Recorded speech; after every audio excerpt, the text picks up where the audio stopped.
Good morning. It's Wednesday, November the 18th, and this is The Drill.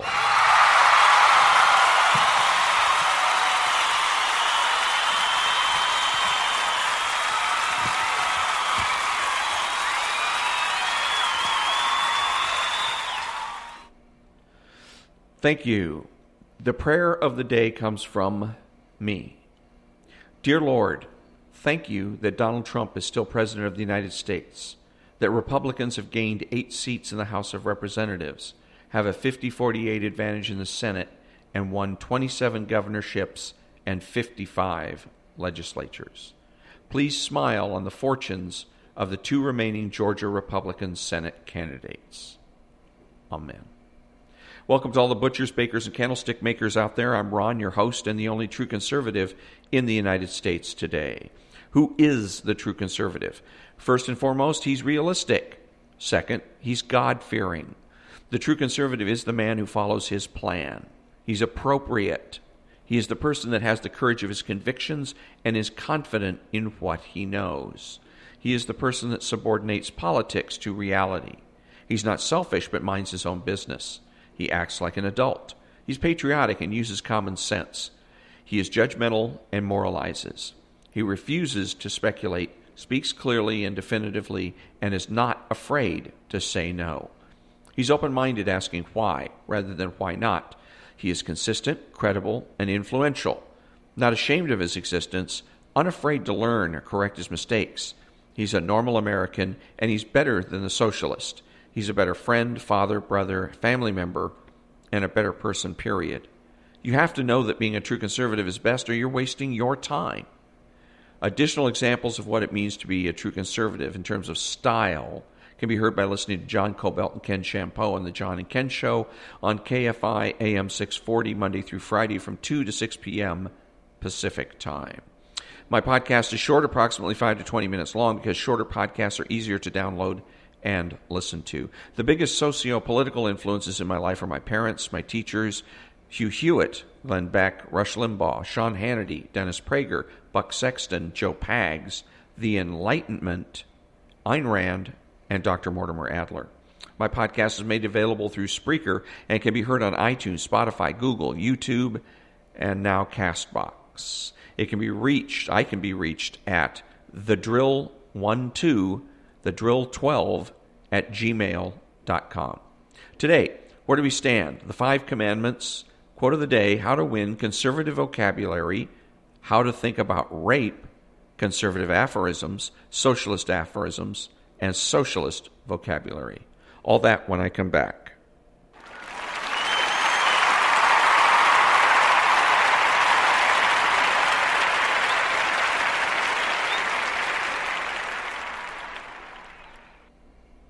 Thank you. The biggest problem with the news, besides undeclared bias, is the lack of continuity. I decided to take issues facing the country and report on them daily until the story is complete. Hence, where do we stand? Donald J. Trump is still President of the United States.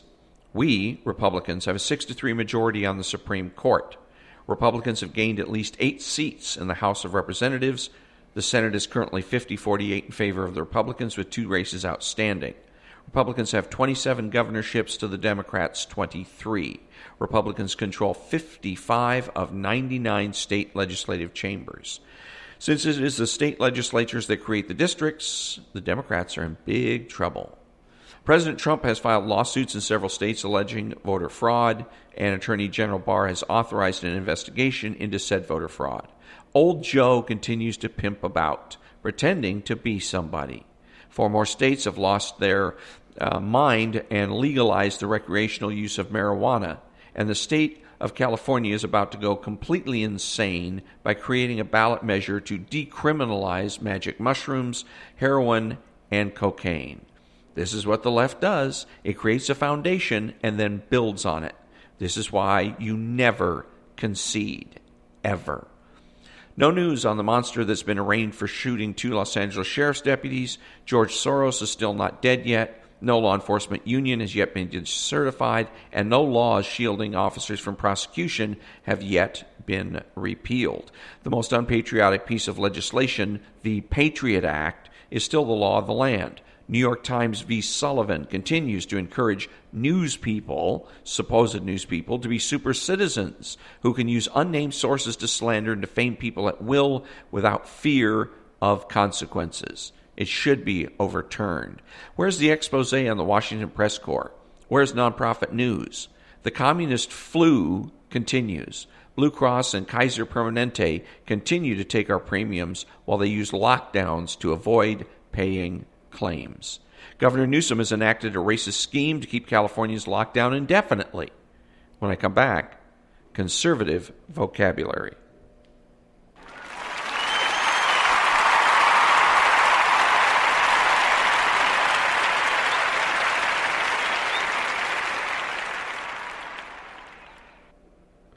Thank you. There's more to being a true conservative than how you vote. If you want to be a true conservative, you have to act, think, and talk like a true conservative. Hence, conservative vocabulary. Words like no, go back, acceptance, mind your own business, from now on, right, wrong, should, good, bad, evil, reality, certainty, morality, beauty, and polity.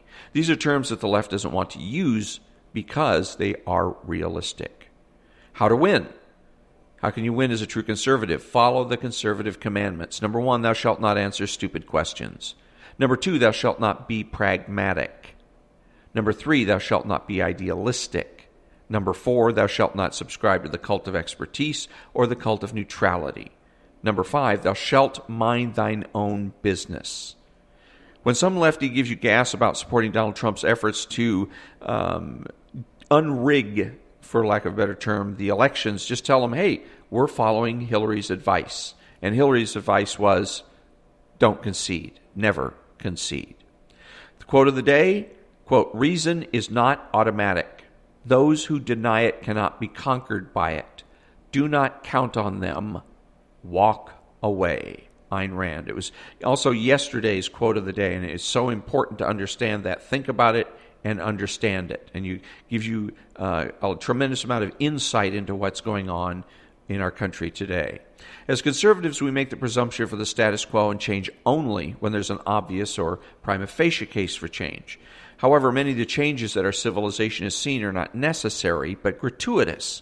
And the following is a list of ideas, concepts, and abstractions that should not have been changed or left by the wayside, so they should be brought back. Bring back sanity, privacy, property rights, the pre-1970 filibuster, outlawry, single-income households, integration, parenting, and along with it, corporal punishment, the primacy of existence, certainty of knowledge, and universal rights and wrongs.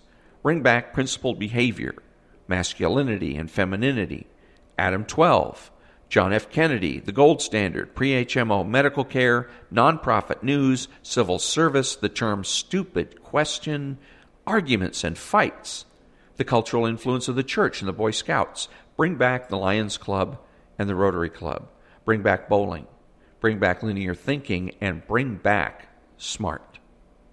Be of good cheer. The universe is benevolent, and success is to be expected. Therefore, the left has no authority, no power, and they can't win. Think about it. Now, how to think about rape. And this is a very important issue. It came up when Bill Cosby was accused of rape, raping a lot of women over the years. And the first thing I started thinking was, why wasn't this reported? Why didn't these women immediately go to the police department and report the rape? You know, I don't care who Bill Cosby is or pretends to be, rape is rape. Okay? And the reason it dawned on me was the influence, the cultural influence of the left. The left can be divided up into various isms, like skepticism. Skepticism is the contradiction that nothing can be known with certainty. And the way it works culturally is as you grow up, every time you express certainty of knowledge, there's somebody there to slap you down. You don't know that. Things like that. And or demanding that you qualify your statements. So you make a bold statement and somebody say, in your opinion. That kind of thing. So if every time that you're expressing certainty of knowledge, you get slapped down, then pretty soon you quit expressing certainty of knowledge. What you do instead is you seek consensus. You go around and talk to your friends. I think that I want to do this, or I'm going to do that. I'm going to do my homework. I'm going to go to a concert, whatever. You call your friends first. Okay, and develop a consensus. And once the consensus is developed, then you're going to go ahead and take action, not based on what you know, but on popular opinion. Popular opinion. So now here you are, you're a lady, and this is the circumstances in which you find yourself. Fine. Now, you're an actress as well. Fine. And so you happen to run into Bill Cosby. He likes you, and he wants to help you, so he says. And so he invites you up to his hotel room, and he's going to go ahead and give you some special insights or lessons or whatever. Now, the first thing that's going on in your mind is your conscience is saying, danger, Will Robinson, danger, because you're thinking, if this guy wants to help me, why don't we go to his office? Why do I have to go up to his hotel room in order to get the help, right? But you ignore it. Why? Because there is no certainty of knowledge. So you're going to say something to yourself like, well, how do I know? Who am I? I'm not a movie star. Maybe movie stars and television stars do it this way. I don't know. I've never been in Hollywood. What do I know? That's basically what you're going to tell yourself. What do I know? So the woman then goes ahead and makes the appointment, goes up to the Cosby suite. And before long, she finds herself in a position where she's she's regaining consciousness. Her clothes are disheveled. And she sees Bill Cosby, who didn't greet her at the door in a robe, now in a robe. And immediately she knows, with certainty, every fiber of her being tells her that she has been violated. It may be just sexually molested, it may be including rape. Penetration. And just as quickly, her blood runs cold. How is she going to deal with this? She knows that what she wants to do, what she should do, she knows that she should go to the police department and report this. Bill Cosby or no Bill Cosby, nobody gets away with rape. But she also knows that when she goes to the police department, the first thing they're going to ask her is, are you sure? And that's what makes her blood run cold.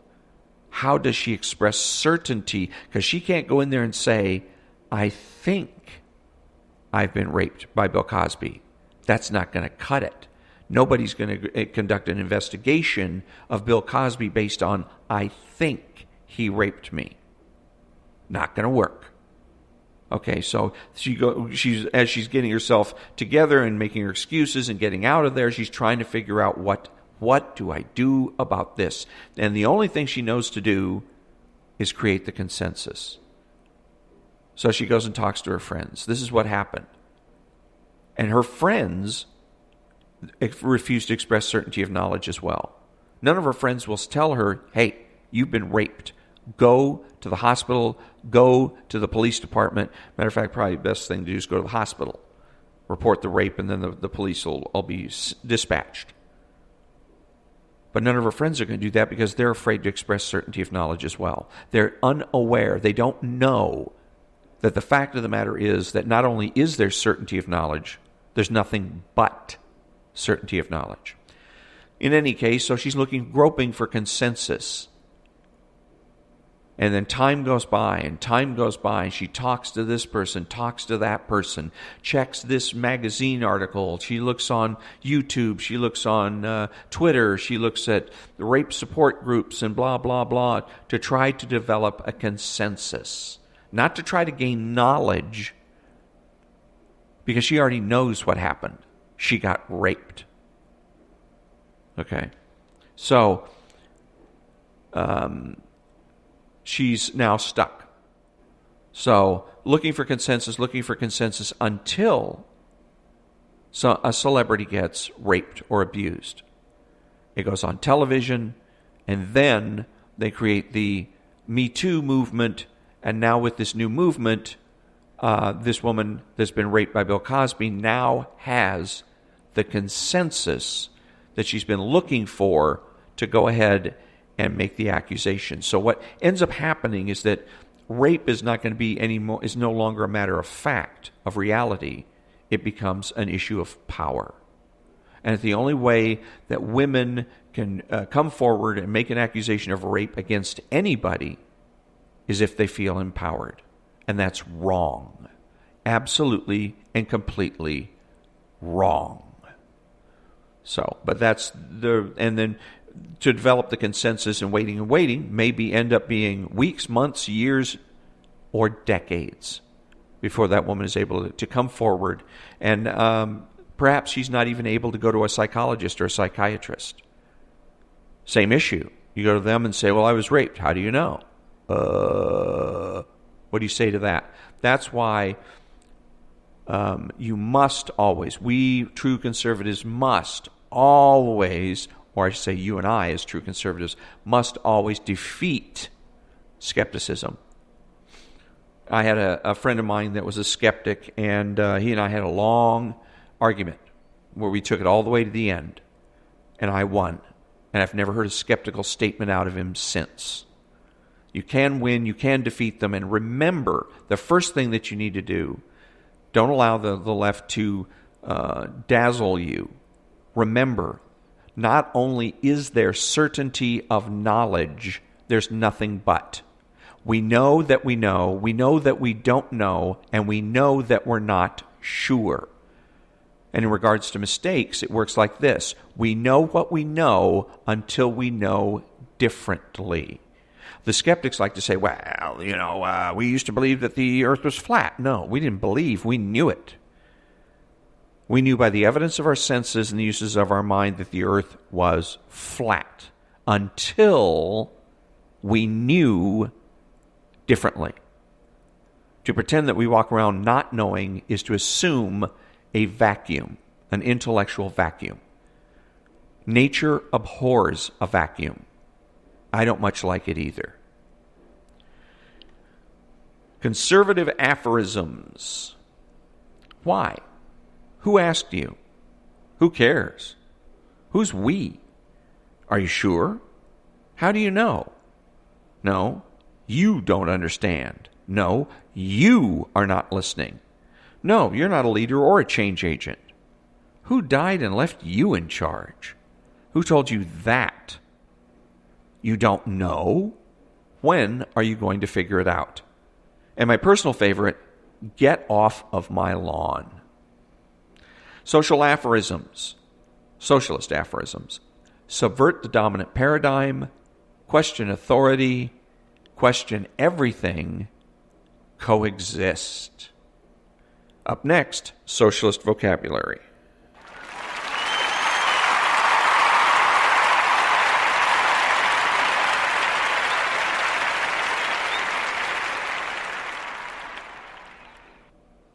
Thank you. Since nobody wears uniforms, how do you identify the socialists in your midst?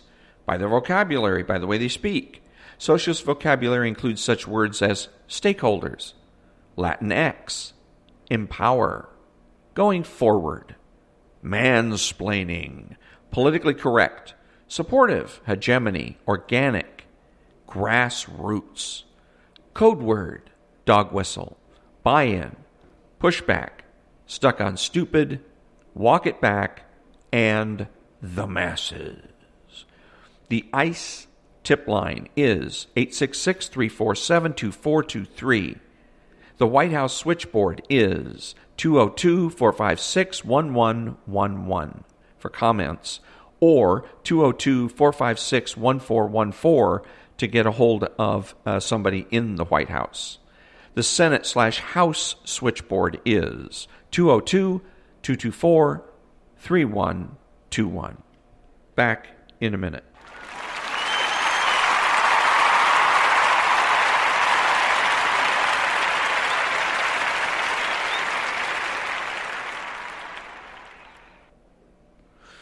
Who is the socialist? He's the man that seeks consensus rather than develop his own opinions. He is subjective, petty, and small, taking everything in life personally. He's outrageous, boring, and rude. He pretends to be a leader and a change agent. He's manipulative. He is sly, cunning, and deceptive. He dresses, acts, and speaks like a slob. He's informal and terminally unique. He's childish and pretends that he knows nothing. He is pragmatic and ignores his conscience and pretends that might makes right and that the ends justify the means. He acts randomly and rationalizes his behavior, deterministic, blaming others for his mistakes, skeptical, demanding that others solve his problems. His unreasonableness and irresponsibility make him a bad role model, and a bad father, brother, family member, friend, and a bad person, period. So if you think that you should be friends with a socialist, think again.